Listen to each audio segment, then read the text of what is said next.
dagaalka saddexaad ee adduunka World War III ayaa laga cabsi qabaa inuu dhaco muddo dhow ama bilooyin gudahooda sida muuqata. Isbuucii hore Mareykanka ayaa 52 gantaal ku riday xarumo ay leeyihiin ciidamada Suuriya waxaana halkaasi ku geeriyooday ku dhawaad 39 askari oo ka tirsan xoogagga rejiimka ee Bashar al-Assad. Donald Trump waxa uu sheegay in gantaaladaas ay jawaab u ahaayeen suntii uu Bashar al-Assad ku laayay dadkiisa isla bishan gudaheeda. ruushka oo saaxiib dawla ah madaxweyne Bashar al-Assad ayaa caraka muujiyay in USA ay gantaalo ku ridaan ciidamada cadwa dawladda Suuriya.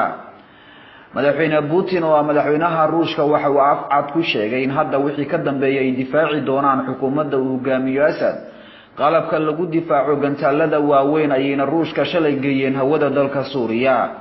khilaafka u dhaxeeya Mareykanka iyo ruushka ayaa salka ku hayay in labada wadan ay u ordayaan wadanka ugu quwadda weyn adduunka aan ku dulnoolnahay.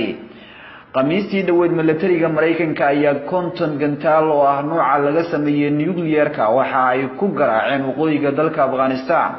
Donald Trump oo markaasi bixiyay ayaa qiray in Daesh fara badan ay halkaasi ku laayeen.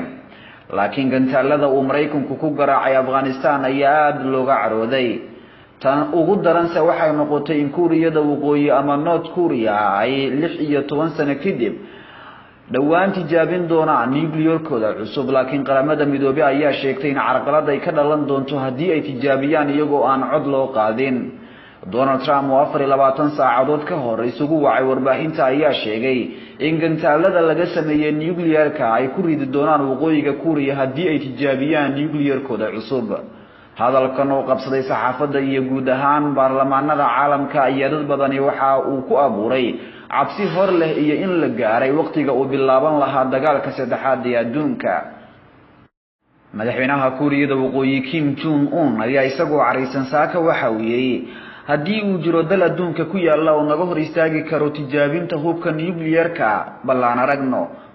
Mareykanka haddii uu joojin waayo daandaansiga ay nagu wadaan waxaan ku weerari doonaa hab aysan weligood arkin. ninkaas Trump ha u naxo caruur badan haddii kale agoon ayay noqon doonaan ayuu sii raaciyay Kim Jong Un. Kuuriyada Waqooyi maanta waxay sameynaysaa dowlatus military, sidoo kale waxaa dowlatuskaasi mid la mid ah sameynaya Ruushka iyo China.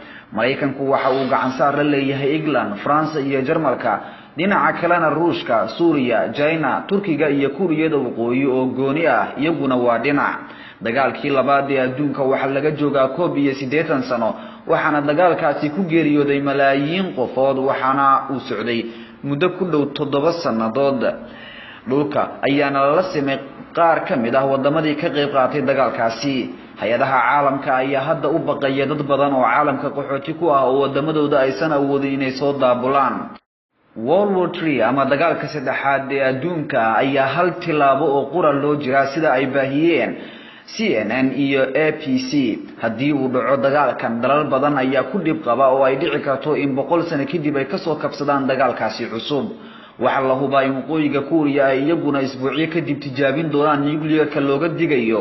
taas haddii ay dhacdana waxa loo diyaar garoobayaa World War III ama dagaalka saddexaad ee adduunka. qormadan waxa qoray Idris Abdulqaadir Alteso.